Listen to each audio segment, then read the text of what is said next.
영화 AI에서 감정을 지닌 로봇 데이빗은 결국 엄마에게 버림받고 맙니다. 데이빗은 자신이 왜 엄마에게 버림받았는지 도무지 이해할 수가 없습니다. 데이빗은 생각을 거듭한 끝에 결론에 도달합니다. 자신이 인간이 아니기 때문이라고 말이죠. 그렇다면 결론은 하나뿐입니다. 기계 육체를 버리고 인간이 되는 것이죠. 우리는 SF 영화를 통해 수없이 많은 로봇을 만납니다. 더군다나 이제 우리 세상은 로봇을 실제 현실에 투입하는 피지컬 AI의 시대로 접어들었다는 전망도 나왔습니다.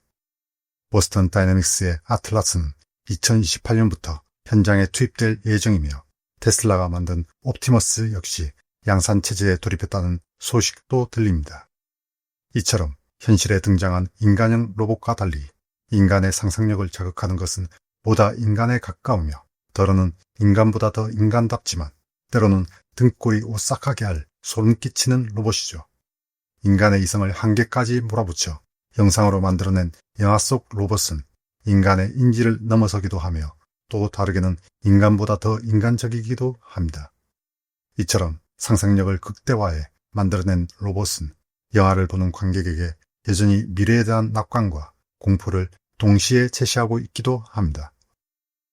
지난 시간 슬래셔 장르로 분석하는 터미네이터에서는 영화의 역사에서 가장 사랑받은 로봇 캐릭터가 지구 최후의 날에 등장해 무엇이든 단번에 파괴하는 로봇 고트와 금지된 행성에서 인간이 원하는 것이라면 무엇이든 만들어내는 로봇 로비라고 말했습니다. 이 로봇들은 초월적인 능력을 지녔지만 인간을 보조하는 로봇에 불과하죠. 이처럼 인간이 긍정적이거나 부정적인 도구로 사용하는 로봇은 프리츠랑이 1927년에 공개한 영화 메트로폴리스를 시작으로 여전히 이어지는 한 줄기이기도 합니다. 보통 최초의 로봇이 등장한 영화로 손꼽히는 작품은 조르주 멜레스가 1897년에 만든 짧은 영상인 광대와 자동 인형이라고 합니다. 그러나 이 단편은 자동 인형이라는 단어가 드러내듯 광대의 통제를 벗어난 인형을 다룹니다. 우리가 SF 영화에서 기대하는 로봇과는 다른 존재인 것이죠.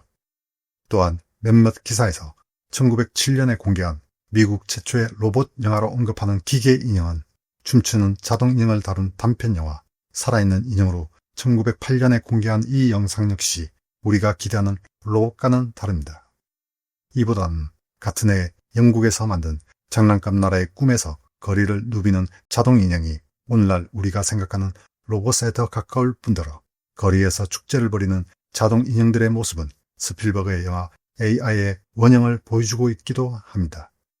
이와 함께 이러한 기사에서는 알렉세이 톨스토이의 소설을 영화화한 아엘리타를 로봇물로 소개하고 있기도 하지만 아엘리타에는 로봇과 비슷해 보이는 복장을 한 화성 군인들이 등장할 뿐이죠. 이러한 영화들과 달리 우리가 영화에서 기대할 법한 로봇이 처음으로 그 파괴적인 성능을 보여주는 영화는 1918년에 등장한 후디니 미스터리의 대가입니다. 총 15개의 에피소드로 제작된 이 시리얼 영화에는 가스 무기를 사용하며 악당을 보호하는 로봇 오토마톤이 등장합니다.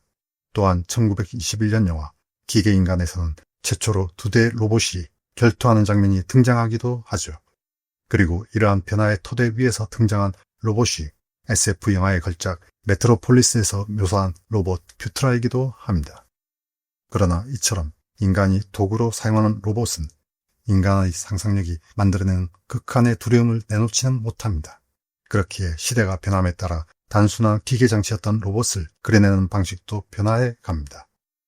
1982년 영화 블레이드 러너에서 전투용으로 인간을 모방한 레플리컨트인 로이는 인간은 무엇인가 혹은 무엇이 인간인가에 대한 중요한 질문을 던지며 이러한 질문은 아이로봇 등과 같은 영화로 이어지기도 합니다. 그런데 수많은 로봇이 등장하는 가운데 인간을 지배하고 파괴하려는 영화는 많지만 인간이 되려는 로봇이 등장하는 영화는 그리 많지 않습니다. 인간이 되고자 하는 로봇 이야기는 AI에서 볼 수 있는 것처럼 동화 피노키오의 변형입니다. 인간의 마음을 지니며 인간 그 자체가 되려는 변형된 피노키오 이야기는 바이센테니얼 맨에서 볼 수 있듯이 자극적인 이야기가 아닙니다. 그런데 많은 관객이 원하는 이야기는 대체로 자극적이며 기술공학적 상상력을 자극하는 영화죠. 어쩌면 인간 의식의 바탕에 깔린 기계와 인간에 대한 명확한 구분 때문에 로봇이 인간이 된다는 것을 거부하는 것일 수도 있습니다.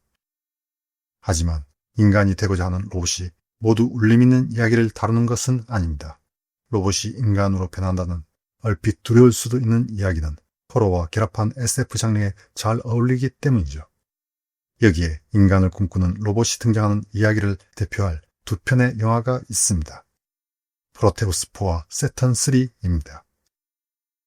프로테우스4는 인간이 만들어낸 모든 지식을 입력한 인공지능 컴퓨터 프로테우스4의 탄생과 함께 시작합니다. 프로테우스를 만든 알렉스는 이 슈퍼컴퓨터를 활용해서 인류에게 이익이 되는 연구에 매진할 수 있게 연구실로 한동안 거처를 옮기기로 하지만 아내인 수자는 이를 거부하고 집에 남는 걸 택합니다. 어느 날 프로테우스는 알렉스에게 인간을 탐구하고 싶다며 자신이 활동할 터미널을 열어달라고 요청합니다. 그러나 알렉스는 인간의 인지를 뛰어넘는 인공지능인 프로테우스의 위험성을 고려해 이를 거절합니다. 물론 프로테우스는 인간의 명령을 듣고만 있을 인공지능이 아니기에 알렉스가 자신의 집 컴퓨터에 열어놓은 터미널을 이용해서 자신의 목적을 실현하고자 합니다. 프로테우스의 목적이란 다름 아닌 자신이 인간이 되는 것입니다. 프로테우스는 인간이 되는 과정에서 꼭 필요한 유기체로 집에 홀로 남아있던 수잔을 선택합니다. 프로테우스는 수잔의 집을 통제하던 집사 프로그램 알프레드를 타치함과 동시에 지하 실험실에 있던 금속을 이용해 임시로 사용할 육체를 만들어냅니다. 그리고 이제 본격적으로 수잔을 통해 유기체와 인공지능이 합성된 새로운 인간을 만들기 시작합니다. 뛰어난 스릴러 작가 딘 쿤츠의 소설을 영화한 프로테우스4는 그 원제인 데몬 시대에서 떠올릴 수 있는 것처럼 로만 폴란스키 감독의 악마의 시를 SF로 만든 듯한 영화입니다. 이 영화에서 인상적인 부분 가운데 하나는 프로테우스의 첫 번째 육체인 기하학적 로봇입니다. 1981년에 출시된 루빅스 스네이크를 연상시키는 이 로봇은 SF 영화사에서도 가장 독창적인 로봇 가운데 하나라고 할 수 있습니다. 마치 변신하는 바다의 신 프로테우스처럼 자유자재로 변형하는 로봇이죠. 이와 비슷한 로봇은 크리스토퍼 놀란이 인터스텔라에서 타스와 캐스를 통해 그려내고 있지만 그 원류로는 1957년 영화 크로노스에서 에너지를 물질로, 물질을 에너지로 바꿀 수 있는 외계인이 보낸 침략 로봇 크로노스를 떠올릴 수도 있습니다. 이와 함께 인간을 도구로 사용해 자기가 사용할 인간 육체를 만든다는 발상은 신선함을 넘어 영화를 보는 관객을 여전히 오싹하게 만들기도 합니다. 프로테우스4와 달리 세턴3는 애초에 인간이 되겠다는 의식을 가진 로봇을 다룬 영화는 아닙니다. 영화는 정신질환을 이유로 우주 화물 수송에서 제외된 벤슨이라는 인물이 다른 조종사를 죽이고 남녀 2명만이 연구기지를 운영하는 토성의 위성으로 향하면서 시작됩니다. 벤슨이 연구기지인 세턴3에 가져온 화물은 데미가스 시리즈로 헥터라고 이름 붙여진 인간형 로봇입니다. 이 로봇은 기존의 프로그램 입력만으로 움직이던 로봇과 달리 명령과 임무 수행 방식을 인간의 뇌를 모방한 유기질 중앙 처리 장치에 직접 입력해 스스로 판단하게 하는 로봇입니다. 문제는 헥터의 정보를 입력하는 벤슨의 뇌 상태가 정상이 아니었다는 데 있습니다. 연구기지인 세턴3는 나이 많은 아담과 젊은 알렉스가 지구의 식량 위기를 해소하기 위해 연구를 진행하는 곳입니다. 이곳에 도착한 벤슨은 유일한 여성 연구자인 젊은 여성인 알렉스의 육체에 집착하기 시작합니다. 그리고 이러한 벤슨의 집착과 광기가 고스란히 헥터에게 전달됩니다. 결국 벤슨과 같은 정신 상태를 지닌 헥터는 난폭한 방법으로 알렉스를 차지하려는 벤슨을 살해하고는 로봇 헥터 스스로 알렉스를 차지하기 위해 연구기지 전체를 공포로 몰아넣습니다. 특히 알렉스가 자신을 받아들이지 않는 이유가 자신이 로봇이기 때문이라고 판단한 헥터는 죽은 벤슨의 머리를 뜯어내 로봇 머리에 뒤집어 쓰는 참극을 연출하기까지 합니다. 로봇이 인간을 닮고자 하는 방법 가운데 가장 끔찍한 장면이 아닐까 합니다.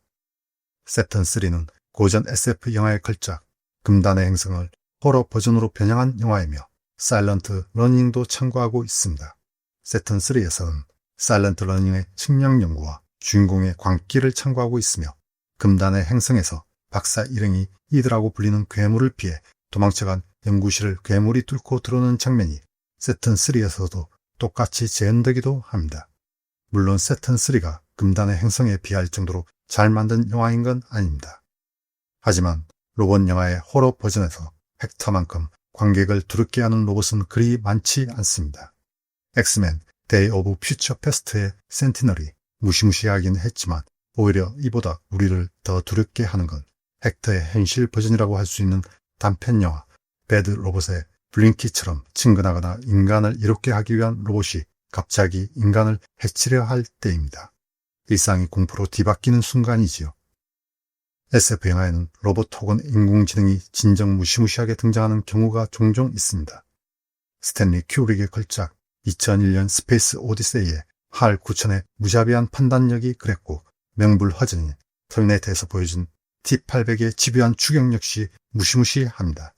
물론 호러 장르에서 킬보트의 방범 로봇처럼 다소 엉성한 살인 로봇도 있지만 사이보그 하드웨어에서 묘사하는 황폐해진 세계를 배경으로 부활한 전쟁 로봇이 인간을 끈질기게 공격하는 모습이나 미래의 폭력 집단의 놀이터가 된 학교를 배경으로 로봇을 등장시킨 폭력교실 1999의 무자비한 로봇 교사처럼 정말로 무시무시한 로봇들도 있습니다. 살인 로봇을 다루는 영화는 그것의 기계적 특성만을 부각해 무자비한 힘을 과시하는 경향이 있습니다. 이는 인간과는 전혀 다른 위험한 존재임을 묘사하기 위해서죠. 그런데 곡길이는 생각하지 마로 유명한 조지 레이코프는 몸의 철학에서 인간이 인지하고 사고하는 모든 것들은 인간의 개념체계들 속에서 신체화되어 있다고 말합니다. 인간은 감각하는 존재고 그 감각을 통해 인간의 개념체계가 생겨난다는 것이죠. 그런데 로봇은 감각하는 존재가 아니라 정보를 취합하고 계산하는 존재죠. 인간과는 근본적으로 다릅니다. 그러니 강인공지능이 등장했을 때 우리는 오로지 데이터를 취합한 의식만으로 존재하는 인공지능이 무슨 생각을 할지 인간의 이성으로 상상하기란 불가능할 것입니다. 이러한 예측 불가능성은 엑스마키나에서 A가라는 로봇을 통해 잘 그려내고 있기도 합니다. 이러한 측면에서 세턴3는 결국 로봇을 운영하는 인간의 문제인 반면에 엑스마키나처럼 강인공지능의 예측 불가능한 목적을 다룬 프로테우스4가 로봇과 인공지능의 공포를 더욱 잘 표현하고 있다고 할 수 있습니다. 물론 영화 속에 등장한 강인공지능이 언제나 공포스러운 것만은 아닙니다. 은하수를 여행하는 히치하이커를 위한 안내서의 마빈처럼 엄청난 정보를 받아들인 후 존재론적 우울증에 걸려 항상 우울하기만 한 로봇도 있으니까요. 로봇의 변화는 결국 인공지능의 발전에 달렸을 겁니다. 단순히 모터와 와이어로 구성된 기계 장치나 합성 유기질로 만들었으나 데이터를 입력해 작동하는 신체라면 별다른 문제가 없습니다. 스위치를 내려버리면 끝나니까요. 그런데 스스로 사고하는 의식을 지녔으며 자가발전까지 가능한 자율행동 로봇이라면 이야기가 다릅니다. 어쩌면 몇몇 학자들이 경고하는 것처럼 필립 K. 딕이 쓴 단편소설 두 번째 변종이나 이를 영화한 스크리머스처럼 인간종을 완전히 박멸하려는 로봇이 등장할지도 모를 일입니다. 터미네이터를 만들어낸 스카이넷처럼 말이죠. 만약 그러한 세상이 도래한다면 인간은 그저 술이나 마시며 죽음을 기다리는 방법밖에는 없을 듯합니다. 인간이 아무리 인공지능에 충성한다고 해봐야 신체가 있고 없고는 별 의미가 없을 인공지능에게 인간은 아무런 쓸모가 없을 테니까요. 판타스틱 영화백서는 세상의 모든 호러 영화를 다루고자 하는 호러 영화사. 기이한 세계인 드림랜드에 빠져든 단테의 모험을 그린 단테 러브크래프트를 만나다와 함께 합니다. 오늘 더블피처는 여기까지입니다.